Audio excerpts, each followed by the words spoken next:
इंतजार करने वालों को सिर्फ उतना ही मिलता है जितना कोशिश करने वाले छोड़ देते हैं। ये एपीजे अब्दुल कलाम जी का थॉट है, ये उनकी विचारधारा है। तो इसका मतलब ये है कि जो लोग बैठकर इंतजार करते रह जाते हैं वो कुछ भी प्राप्त नहीं कर पाते, जबकि कोशिश करने वाले उससे कहीं ज्यादा चीजें वो प्राप्त करके छोड़ भी देते हैं। ठीक है ना? तो इसलिए कोशिश करना जरूरी है। जब कोशिश करते रहेंगे तो हमें हमारी मंजिल भी मिलेगी। तो इस थॉट के साथ हम स्टार्ट करते हैं जीजो एजुकेशन पॉइंट में। गार्गी गुप्ता आपका स्वागत करती हूँ। इसमें यूजीसी नेट पेपर 1 का शिक्षण और शोध अभिवृत्ति से रिलेटेड 13 अक्टूबर 2022 का क्वेश्चन पेपर की आगे की 20 क्वेश्चंस लेके आई हूँ मैं। तो स्टार्ट करते हैं। संचार में सूचना प्रक्रमण का सही क्रम क्या है? देखिए, सबसे बड़ी बात तो ये होती है, इसमें तो कुछ करना ही नहीं होता है। ये आदान प्रतिफल, इसमें एक चीज देख लीजिए कि इनपुट जो होता है वो पहले नंबर पे होता है और आउटपुट जो होता है वो लास्ट में आता है। सबसे आसान ट्रिक है ये। बाकी बीच के स्टेप्स याद करने पड़ते हैं क्योंकि कई बार इसमें भी गड़बड़ कर देते हैं वो लोग। ठीक है, पहले हम इसके अकॉर्डिंग देखते हैं कि इससे ये मिल रहा है या नहीं। ए और बी जो है लास्ट वाले ऑप्शन में आ रहा है। अब इसको हम मिलाते हैं। ठीक है, इनपुट, उसके बाद इन्होंने दिया है डाटा एंट्री, उसके बाद दिया है संसाधन या प्रोसेसिंग, उसके बाद दिया है स्टोरेज और उसके बाद दिया है आउटपुट। ठीक है, देखते हैं इसका सीक्वेंस क्या है। आदान, दत्त की प्रविष्टि, संसाधन, भंडारण, प्रतिफल। ठीक है, हमारा ऑप्शन नंबर लास्ट जो ऑप्शन नंबर डी था वो हमारा ठीक है आंसर। नेक्स्ट क्वेश्चन देखते हैं। कोलबर्ग के नैतिक विकास के सिद्धांत में निम्नलिखित अवस्थाएं समाविष्ट हैं। नैतिक विकास से संबंधित हमें अवस्थाएं बतानी है। तो इसमें भी ये ट्रिक काम कर जाएगी। जहां नैतिकता की बात की गई है हम उन ऑप्शन को पहले ले लेंगे। ठीक है, आज्ञा पालन नैतिकता में आता है। बौद्धिक निर्योग्यता, अभिमुखीकरण, पारितोषिक विनिमय अभिमुखीकरण, कानून और व्यवस्था अभिमुखीकरण नैतिकता में आता है। सामाजिक संविदा अभिकरण भी नैतिकता में आता है। ठीक है, इसमें 3 वाला नहीं है, 4 वाला ऑप्शन है। पहले हम मिलाते हैं इन 3 को कि ये 3 हमारे किस में आ रहे हैं, ए, डी एंड ई।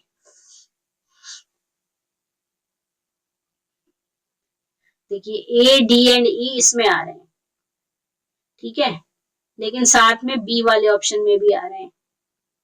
इसमें सी है और इसमें बी है, तो इन दोनों में से हमें देखना है।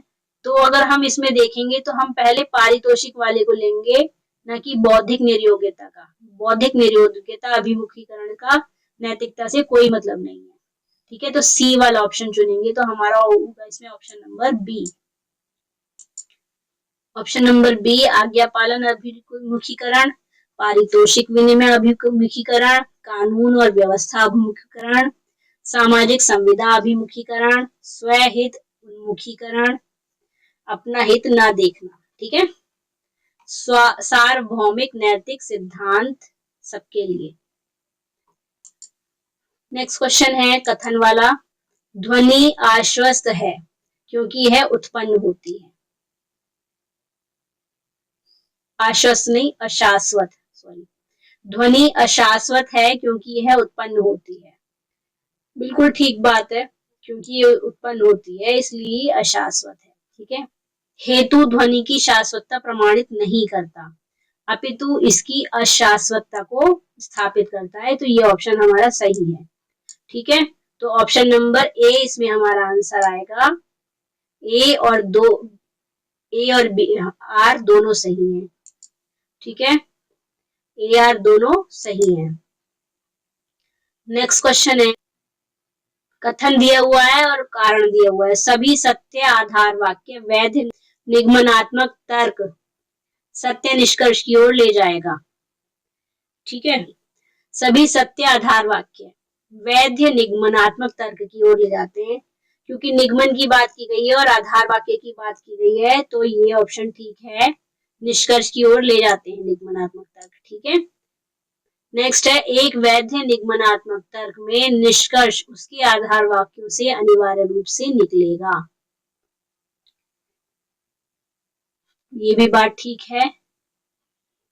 जो ए वाला ऑप्शन है ये इसकी व्याख्या करता है। ठीक है, तो इसमें हमारा आंसर होगा बोथ आर ट्रू, दो ए की व्याख्या करता है। ठीक है, ए वाला option is right answer. Next question है मुक्त स्रोत प्लेटफॉर्म कोर्स बिल्डर जिस पर एनपीटीईएल नेप्टल कार्यक्रमों को संचालित किया जाता है उसके द्वारा बनाया गया है। किसके द्वारा बनाया गया है? नेप्टल का प्रतिपादन जो है गूगल द्वारा हुआ है। ठीक है, B option is right answer. विद्यार्थी केंद्रित शिक्षण वातावरण में शिक्षक मानते हैं कि सभी विद्यार्थी विशिष्ट हैं और इसलिए वे विभिन्न शिक्षण शैलियों का प्रयोग करते हैं। ठीक आ रहा है ये। नेक्स्ट है संरचना व दिशा प्रदान नहीं करते, ये गलत है। निर्णय करते हैं कि शिक्षार्थी कैसे व क्या है, ये भी गलत है।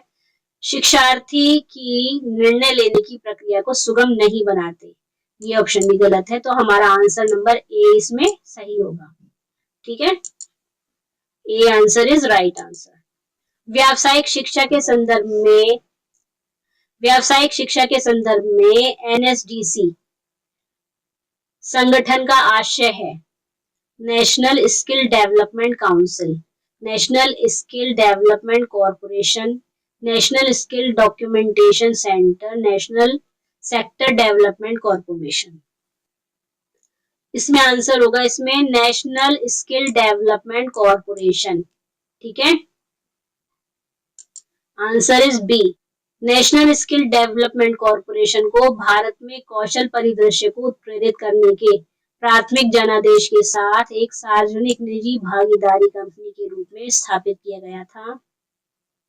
एनएमडीसी अंतर्निहित दर्शन के माध्यम से एक अच्छी सोच के साथ बनाया गया।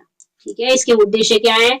सार्वजनिक निजी भागीदारी पीपीपी मॉडल के माध्यम से कौशल विकास के लिए निजी क्षेत्र की पहल बढ़ाना, महत्वपूर्ण उद्योग भागीदारी के माध्यम से अंतरराष्ट्रीय मानकों में कौशल का उन्नयन, वित्त पोषण लाकर बाजार निर्माता की भूमिका निभाना। ठीक है, चलिए नेक्स्ट क्वेश्चन है।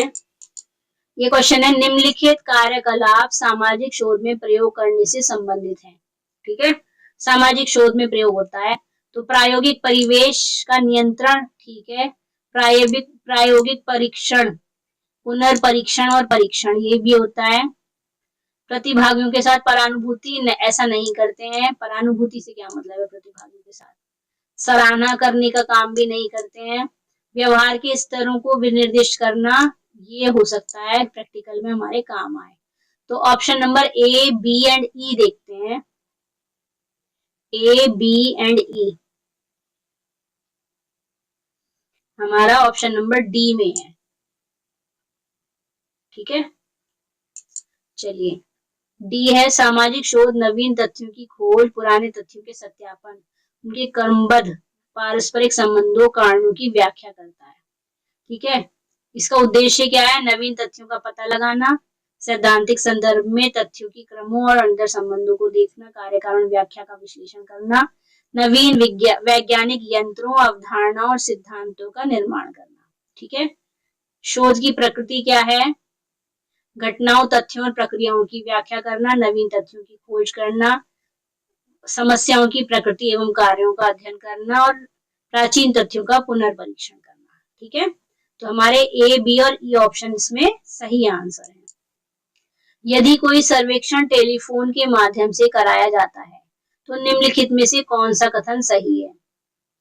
इससे दत्त की गुणवत्ता में सुधार होता है, इससे विधि मान्य शोध में सुधार होता है, इससे दत्त संग्रह की लागत घट जाती है।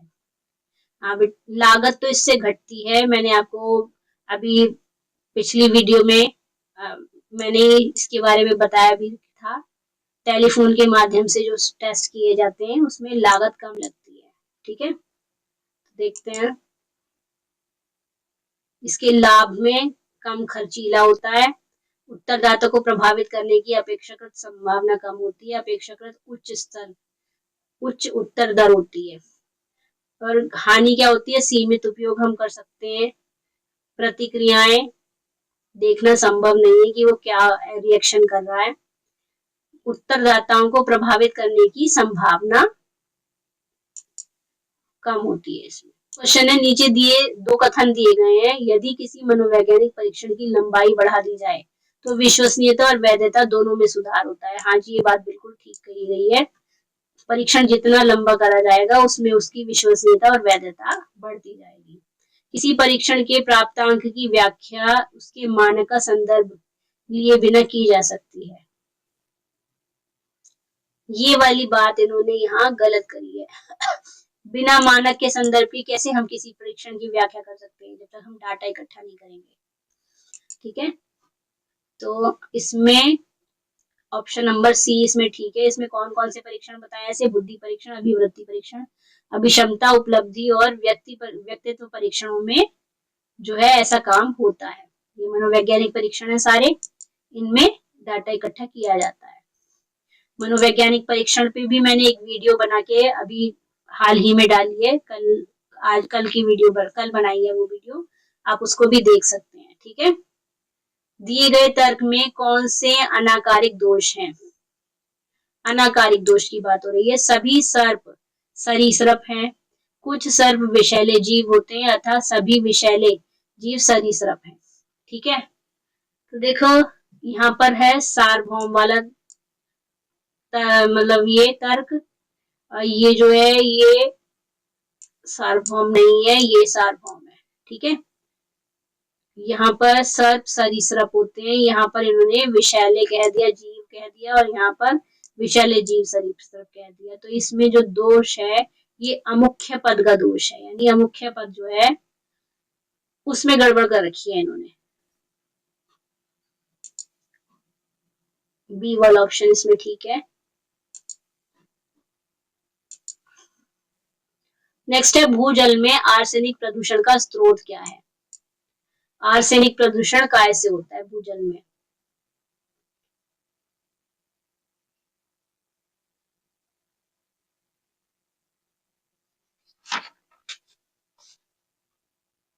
देखिए, आर्सेनिक प्रदूषण इसमें औद्योगिक कचरे से भी हो सकता है और गहन भूमिगत विचरण से भी हो सकता है। इसमें दो ऑप्शन इसमें यहाँ ठीक है।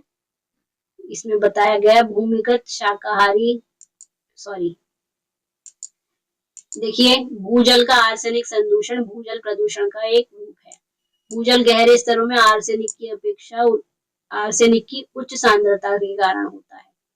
ये गहन भूमिगत शाकनाशी और कीटनाशकों का उपयोग इसमें किया जाता है, इस कारण से इसमें होता है। इससे क्या क्या होता है? यकृत कैंसर, फेफड़े, गुर्दे, रक्त विकार आदि होता है। ठीक है, नेक्स्ट क्वेश्चन है, देखिए यहाँ रेडियो आवृत्ति पहचान प्रौद्योगिकी RFID के संबंध में कथन दिए गए हैं, उनके बारे में बताना है कौन सा कथन में से सही है। RFID का संकेत दो घटकों वाली वायरलेस प्रणाली की ओर है, टैग्स और रीडर के लिए यूज किया जाता है, ये बात ठीक है। ठीक है, नेक्स्ट है, रीडर एक युक्ति है जिसके एक या अधिक एंटीना होते हैं। ठीक है, रेडियो तरंगें उत्सर्जित फ्रीक्वेंसी की जरूरत होती है, इसमें RFID टैग से संकेत वापस प्राप्त करती है। ठीक है, ये वाली बात भी। निष्क्रिय RFID टैगों को रीडर द्वारा ऊर्जा दी जाती है और उन्हें बैटरी नहीं होती है, ये भी बात ठीक है, उनकी बैटरी नहीं होती है RFID में जो यूज होती है। तो हमारा option A, B and C, ए वाला ऑप्शन ठीक होगा। ठीक है, रेडियो फ्रिक्वेंसी के लिए ए ऑप्शन ठीक है। नेक्स्ट क्वेश्चन है, ध्वनि शाश्वत है क्योंकि यह उत्पादित की जाती है, इस युक्ति में तर्क दोष है। अन्य प्रमाण ज्ञान के साधन द्वारा मध्य पद का खंडन किया जाता है। मध्य पद अत्यधिक संकीर्ण है। मध्य पद अपने आप मौलिक प्रतिज्ञप्ति को असत्य सिद्ध करता है और उसकी व्याप्ति को सिद्ध करता है। गौण पद मध्य पद का बिंदु पद है। चलिए बताइए कौन सा आंसर ठीक है इसमें?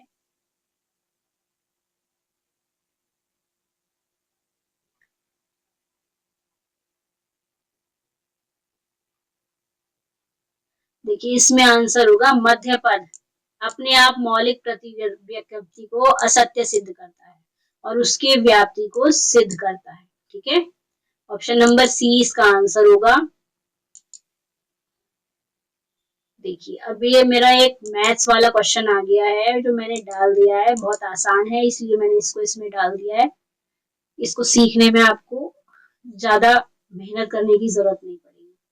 क्या क्वेश्चन है, कुल योग, ठीक है, तीनों अंकों का अनुपात है और उनका कुल योग ये है। ये गड़बड़ हो गया क्वेश्चन उतारने में। ये तीन अंक कौन से हैं, ठीक है, अनुपात दे दिया 2:5:6 जिसका टोटल ये है। तो उन तीनों अंकों को बताना है कि कौन से हैं ये तीनों अंक। चलिए करके दिखाते हैं इसे। देखिए इसका तरीका क्या है, मैंने इसे ऐसे उतार दिया क्योंकि मेरे पास इस समय पेन टैब नहीं है, मैं ये माउस से काम चला रही हूँ, उसमें लिखना जो है पॉसिबल नहीं हो पाता है अभी। ठीक है, तो देखते हैं इसमें क्या करा हमने। जो हमने अनुपात रेशियो वाली जो फिगर ली थी 2:5:6 ये है ना, इसको हमने टोटल किया तो हमारा ये बैठ गया। सबसे पहले हम इन तीनों को जोड़ेंगे, ये आ गया हमारा 13। ठीक है, 13 से हमने जो टोटल वाली संख्या थी उसको भाग दे दिया तो हमारा आ गया 51 या 51। ठीक है, तो पहली संख्या हमारी कौन सी हो गई, 51। 51 को हमने मतलब 51 एक फिगर में आया ना, तो इसको हमने 2 से फिर गुणा कर दिया तो हमारा 102 आ गई हमारी पहली फिगर। ठीक है, 102 पहली फिगर आ गई। उसके बाद द्वितीय अंक के लिए हमने दूसरा रेशियो अंक का क्या था 5, तो हमने 5 से 51 को गुणा कर दिया तो 255 दूसरी फिगर आ गई। और तीसरी फिगर के लिए हमने 51 को ही 6 से गुणा कर दिया तो 306 हमारी तीसरी फिगर आ गई। तो हमारा आंसर क्या हुआ, 102, 255, 306। तो ये किस में है, 102, ये सी वाले ऑप्शन में हमारा आंसर है। 102, 255, 306 इसमें हमारा आंसर है। नेक्स्ट क्वेश्चन है, कथन का क्वेश्चन है ये। फोकस समूह चर्चा निर्माणात्मक शोध को अंग मानता है। निर्माणात्मक शोध गुणवत्ता परक और मात्रात्मक परक दोनों होता है। हाँ जी ये तो ठीक है, दोनों तरह का होता है और फोकस समूह चर्चा में निर्माणात्मक शोध को अंग माना जाता है, ये वाली बात भी ठीक कही है इन्होंने। तो इसमें हमारा आंसर होगा सी, दोनों कथन सही है। अब देखिए नेक्स्ट क्वेश्चन है, निम्नलिखित में से कौन डाटा के छोटे अंशों वाली पठन फाइल है। ठीक है, पढ़ने वाली फाइल है छोटे अंशों वाली, जिनका प्रयोग प्रयोक्ता विशेष की पहचान करने और वेब ब्राउज करने के अनुभव में सुधार करने के लिए किया जाता है। ठीक है, देखिए बुकमार्क का यूज तो इसमें नहीं होता है। ठीक है, कुकीज, ब्लॉग्स जो होते हैं वो पूरे पेज पे लिखे जाते हैं, ये तो बड़े होते हैं बहुत, तो ये भी हमारा आंसर नहीं होगा। विकिपीडिया या विकीज जो होते हैं वो भी बहुत बड़े होते हैं, तो हमारा आंसर होगा इसमें कुकीज। ये स्पेलिंग यहाँ पर गड़बड़ कर दी है, कुकीज होगा इसका आंसर। ठीक है, कुकीज है छोटे अंशों के लिए। निम्नलिखित में से किसमें कन्याओं को पश्चिमी शिक्षा प्रदान करने के उद्देश्य से बनारस में केंद्रीय हिंदू विश्वविद्यालय की स्थापना की। इसमें केंद्रीय हिंदू विश्वविद्यालय की स्थापना बनारस में एनी बेसेंट द्वारा की गई थी। ठीक है, एनी बेसेंट ए इसका ऑप्शन। नेक्स्ट क्वेश्चन है, पाठ्यचर्या मूल्यांकन के निम्नलिखित में से किस मॉडल के अनुसार पाठ्यचर्या के 3 प्राथमिक स्रोत माने गए हैं। देखिए इसमें मैं ऐसे ही आंसर दे देती हूँ, जब हम पाठ्यचर्या की बात करते हैं तो टाइलर मॉडल जो है वो बढ़िया माना जाता है। मैं तो टाइलर मॉडल पे ही निशान लगाती हूँ, तो टाइलर मॉडल इसमें आंसर है। इंटरनेट के माध्यम से अभिगम्य और कंप्यूटरी में रखी संबद्ध सूचना के ग्रहण को निम्न में से क्या कहा जाता है। इंटरनेट के माध्यम से बात हो रही है तो www की बात हो रही है यहाँ पर। वैसे ये भी HTTP HTML भी URL है, ये जो है ये इसके पाथ हैं, या मतलब ये इसके चलाने के तरीके हैं। और ये जो है www वर्ल्ड वाइड वेब जो है, देखते हैं इसमें क्या आंसर निकलता है। हाँ, इंटरनेट के माध्यम से अभिगम में कंप्यूटर में रखी संबद्ध सूचना का संग्रह है ये, ठीक है। 10 के घटक फैक्टर के शोरगुल की तीव्रता को घटाने पर शोरगुल में कितने स्तर का घटाव होगा? जब 10 घटाएंगे तो 10 का ही घटाव होगा ना। ए ऑप्शन एक ठीक है आंसर। नेक्स्ट क्वेश्चन है, निम्नलिखित में से कौन सा संज्ञानात्मक क्षेत्र में 6 स्तरीय पदानुक्रम के रूप में अधिगम को प्रदर्शित करता है? इसमें आएगा ब्लूम का वर्गीकरण। 6 स्तरीय होता है, ज्ञान, बोध, है ना। ये वाला जो ऑप्शन है ये ठीक होगा। ब्लूम की वर्गीकी में शिक्षा के अंतर्गत सीखने के उद्देश्यों का वर्गीकरण किया जाता है ना। यह बेंजामिन ब्लूम के नाम से रखा गया। ब्लूम का वर्गीकरण संज्ञानात्मक क्षेत्र में 6 स्तरीय पदानुक्रम को बताता है, ठीक है।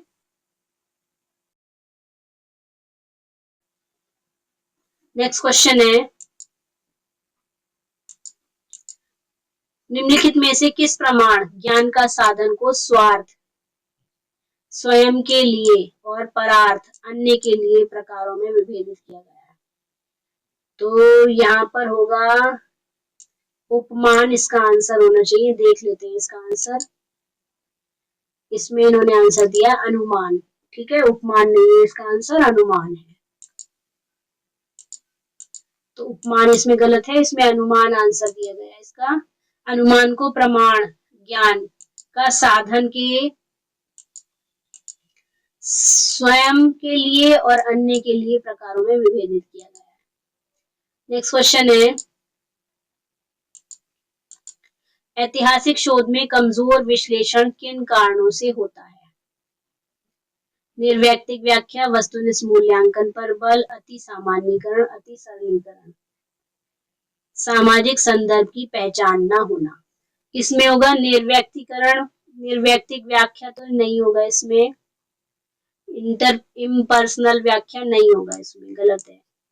इम्फेसिस, वस्तुनिष्ठ मूल्यांकन पर बल भी नहीं होगा। अति सामान्यीकरण इसमें होगा, अति सरलीकरण होगा, ठीक है। तो ये देखते हैं सी और डी किस में आ रहा है। तो सी और डी, सी ऑप्शन में आ रहा है, तो ई इसका आंसर होगा। सामाजिक संदर्भ की पहचान ना होना भी होगा, तो इसका ऑप्शन नंबर सी इसका आंसर निकलेगा, ठीक है। नेक्स्ट क्वेश्चन है, 1962 में महिला शिक्षा राष्ट्रीय परिषद national council for women education द्वारा नियुक्त हंसा मेहता समिति का उद्देश्य था ग्रामीण क्षेत्रों में विद्यालयों का निरीक्षण करना। नहीं, यहाँ पर हो रही है महिला शिक्षा की बात, तो पहला वाला ऑप्शन तो नहीं होगा। शिक्षा के सभी स्तरों पर बालक और बालिकाओं के पाठ्यक्रमों में विभेदन की पड़ताल करना, क्योंकि यहाँ बालक और बालिकाओं की बात की गई है, तो इसको अभी रखते हैं टाइम पे। नेक्स्ट है, विश्वविद्यालयों में विज्ञान की प्रयोगशालाएं। नहीं, यहाँ भी महिलाओं की बात नहीं हो रही है। ग्रामीण क्षेत्रों की बात हो रही है, तो ये भी ऑप्शन नहीं है। तो ऑप्शन नंबर बी हमारा आंसर होगा, क्योंकि यहाँ दोनों की शिक्षा में विभेदन की जांच करनी है यहाँ पर, ठीक है। तो बी आंसर हमारा इसमें ठीक है। संप्रेषण के पारंपरिक उपागम निम्नलिखित में से हैं, कौन कौन से? मशीन से मशीन तक नहीं, मशीन से मशीन का संप्रेषण क्या हुआ? मशीन से मानव तक नहीं। अलंकारिक संप्रेषण और सांकेतिक संप्रेषण घटना विज्ञान संबंधी, ठीक है। इसकी अप्रोचेस ही होंगी। तो ऑप्शन नंबर सी, डी और ई किस में आ रहा है? ऑप्शन नंबर डी में आ रहा है इसका आंसर। देखते हैं, डी इसका आंसर है, ठीक है। नेक्स्ट क्वेश्चन है, प्रकाश वोल्टेज सेल्स प्रायः क्रिस्टल के बने होते हैं, सिलिकॉन के बने होते हैं, ये ठीक है। वोल्टेज सेल्स सस्ते अक्रिस्टलीय यानी अक्रिस्टलीय होते हैं। सिलिकॉन के बने के भी होते हैं जो साधारण कांच जैसे होते हैं, और उनका कोई क्रिस्टल गुणधर्म नहीं होता, ये भी ठीक है आंसर। इसमें बोथ आर ट्रू आंसर आएगा, ठीक है। ए वाला ऑप्शन दोनों सही है। नेक्स्ट क्वेश्चन है, ये भी क्वेश्चन जो है कथन का है, स्वयं प्रभा GSAT जीसैट उपग्रहों का उपयोग 24/7 आधार पे 34 डीटीएच चैनलों का एक समूह है। बिल्कुल ठीक बात है। सन 2014 में शिक्षा मंत्रालय द्वारा राष्ट्रीय शिक्षा नीति पर तैयार किए गए अवधारणा पत्र ने 53 विषय वस्तुओं की पहचान की थी। नहीं, 53 नहीं, इसमें 13 विषय वस्तुओं की पहचान की गई थी। तो ये वाला ऑप्शन हमारा गलत है।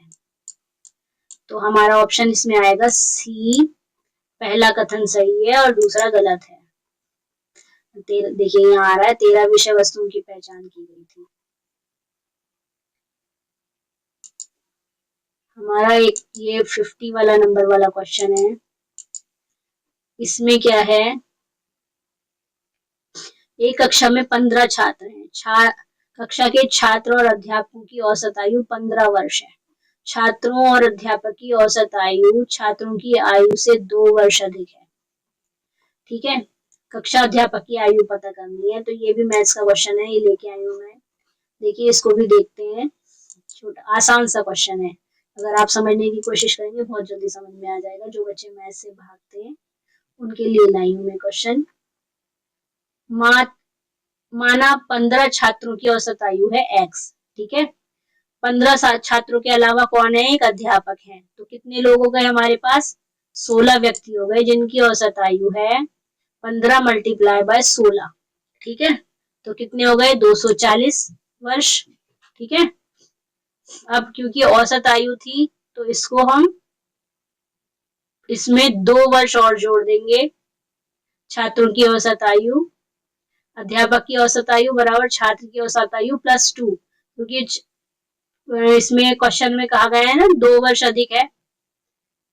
ठीक है, तो अब क्या करेंगे, x को इधर रख देंगे और जब x की हमें देखना है अध्यापक की आयु, तो हम 15 में से 2 घटा देंगे तो यहाँ आ जाएगा 13। ठीक है, तो 15 छात्रों की औसत आयु का योग हो गया 13 मल्टीप्लाई बाय 15, तो ये हो गया 195।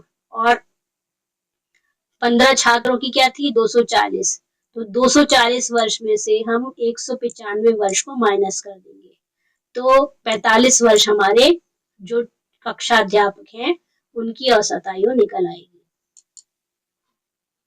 देखिए यहाँ पर आपको के लिए बोनस क्वेश्चन है, 2 बोनस क्वेश्चन में लाई हूँ, यानी ये 50 क्वेश्चन की कंप्लीट होनी थी। मैं यही 51 नंबर का क्वेश्चन लाई हूँ। कंप्यूटर को विद्युत आपूर्ति बंद करने पर निम्नलिखित में से कौन से हार्डवेयर घटक से डाटा लुप्त हो जाएगा। देखिए register, cache memory, SSD, RAM और रोम। देखिए रजिस्टर से तो डाटा लुप्त हो ही जाएगा। दूसरा डाटा जो लुप्त होगा वो कैश मेमोरी का डाटा भी चला जाएगा। रैंडम एक्सेस मेमोरी सेम रहेगी, रोम सेम रहेगी।